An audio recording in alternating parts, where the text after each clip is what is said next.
नमस्कार, SBT news में आपका स्वागत है। पेश है 8 मार्च बुधवार दोपहर 1:15 बजे राजस्थान की 15 बड़ी खबरें। स्वर्ण मंदिर में होला मोहल्ला की धूम। देश भर में होली की धूम है। लोग घरों में, गली मोहल्लों में, मंदिरों में, घाटों पर रंग गुलाल उड़ा रहे हैं। बच्चे छतों की मुंडेर पर, घरों की बालकनी में पानी वाले गुब्बारे लेकर बैठे हैं। पिचकारी से एक दूसरे पर रंग गुलाल डाला जा रहा है। देश भर से होली खेलने की शानदार तस्वीरें और वीडियो सामने आ रही हैं। वहीं स्वर्ण मंदिर में लोग होला मोहल्ला मनाने के लिए पहुंचे हैं। प्रधानमंत्री मोदी ने लोगों को शुभकामनाएं दी है। उन्होंने ट्वीट किया, आप सभी के जीवन में हमेशा आनंद और उमंग का रंग बरसे। सचिन पायलट के बंगले के बाहर धरने पर बैठे वीरांगनाओं की 2 बड़ी मांगों को अनुचित ठहराते हुए सीएम अशोक गहलोत ने इसे मानने से साफ इनकार कर दिया है। गहलोत ने कल देर रात ट्वीट कर वीरांगनाओं के देवर को सरकारी नौकरी देने और शहीद हेमराज की तीसरी मूर्ति लगाने की मांग को अनुचित बताया है। गहलोत ने बीजेपी नेताओं पर शहीद वीरांगनाओं का राजनीतिक इस्तेमाल करने का आरोप लगाया है। राजस्थान में मौसम बदल गया है। इससे बीती रात जयपुर सहित कई जिलों में हल्की से मध्यम बरसात हुई है। आज भी जयपुर सहित कई जिलों में बारिश की संभावना जताई जा रही है। जयपुर, दौसा, अजमेर, टोंक, सीकर, नागौर, पाली, भीलवाड़ा, जालौर, सिरोही, राजसमंद जिलों में हल्की से मध्यम दर्जे की बारिश की संभावना जताई जा रही है। दौसा में होली व धुलंडी के त्योहार पर कानून व्यवस्था बनाए रखने के लिए पुलिस जिले भर में मुस्तैद रही।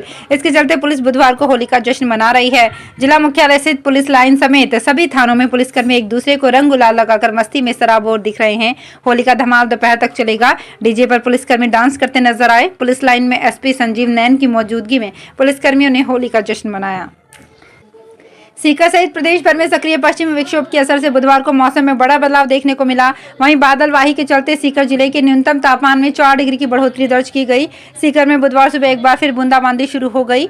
जयपुर मौसम केंद्र की रिपोर्ट की माने तो जयपुर संभाग में आज कई इलाकों में बारिश होने की संभावना है। इसका असर सीकर में भी देखने को मिलेगा। इसके बाद 9 मार्च से प्रदेश भर में मौसम शुष्क रहने की संभावना है।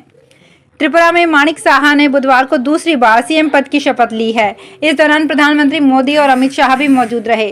समारोह अगरतला के स्वामी विवेकानंद मैदान में हुआ। सीएम साहा के बाद कैबिनेट मिनिस्टर के तौर पर सांतना चकमा, प्रणजीत सिंह, सुशांता चौधरी, रतनलाल नाथ, टिंकू रॉय, विकास देव वर्मा, सुधांशु दास व शुक्लाचरण नोआतिया ने शपथ ली।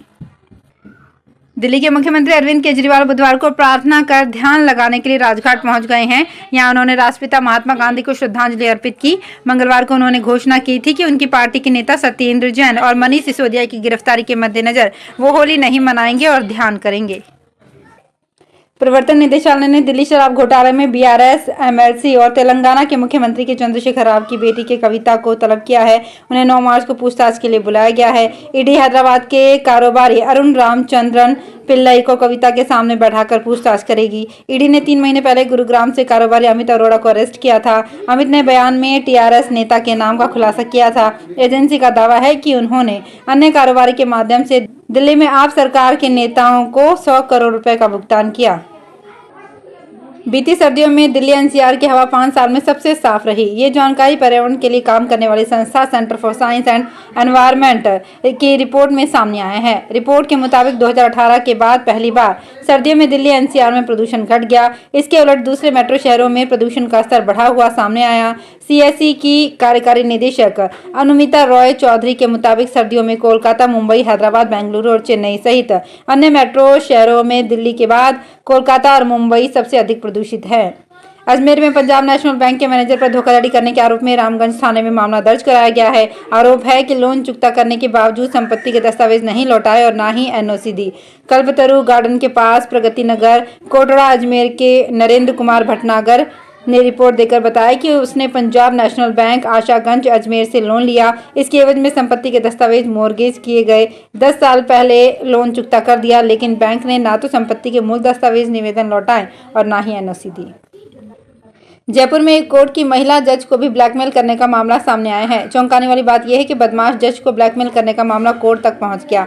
जज ने पहली बार रिपोर्ट नहीं दी तो आरोपी उनके घर तक पहुंच गया। दोनों बार महिला जज को धमकाने के लिए उनकी ही कोर्ट और सरकारी आवास में अपराधी ने पार्सल भेजे। पार्सल में मिठाई का डिब्बा और धमकी भरा पत्र भेजा गया। साथ ही एडिट कर बनाई गई अश्लील फोटो भेजकर परिवार को जान से मारने की धमकी दी।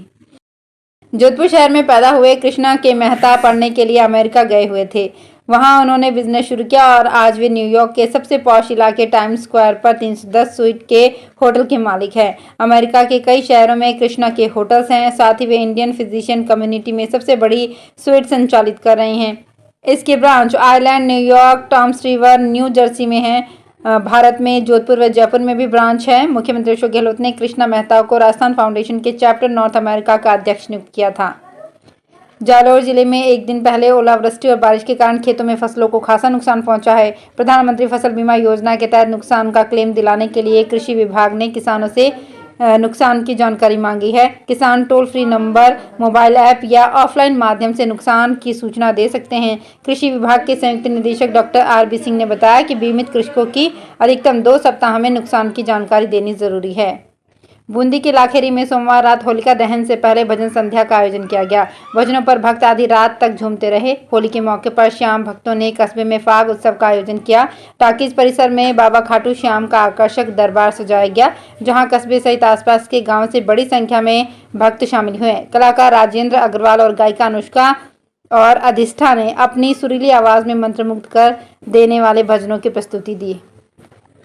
झुंझुनू जिले के राशन डीलर को नई पोस्ट मशीनों से अपडेट किया गया है। इस 4G टच स्क्रीन मशीन से काम तेजी से हो रहा है। ये 5G सपोर्टेड मशीन है। इससे जल्दी काम होने के साथ साथ राशन डीलर्स की दुकानों पर अधिक भीड़ से निजात मिल रही है। प्रथम चरण में झुंझुनू में 200 मशीनें वितरित की गई। खाद्य एवं नागरिक आपूर्ति विभाग के अनुसार झुंझुनू जिले में करीब 798 राशन डीलर हैं। वर्ष 2016 में पोस्ट मशीनों से राशन वितरण शुरू किया गया था।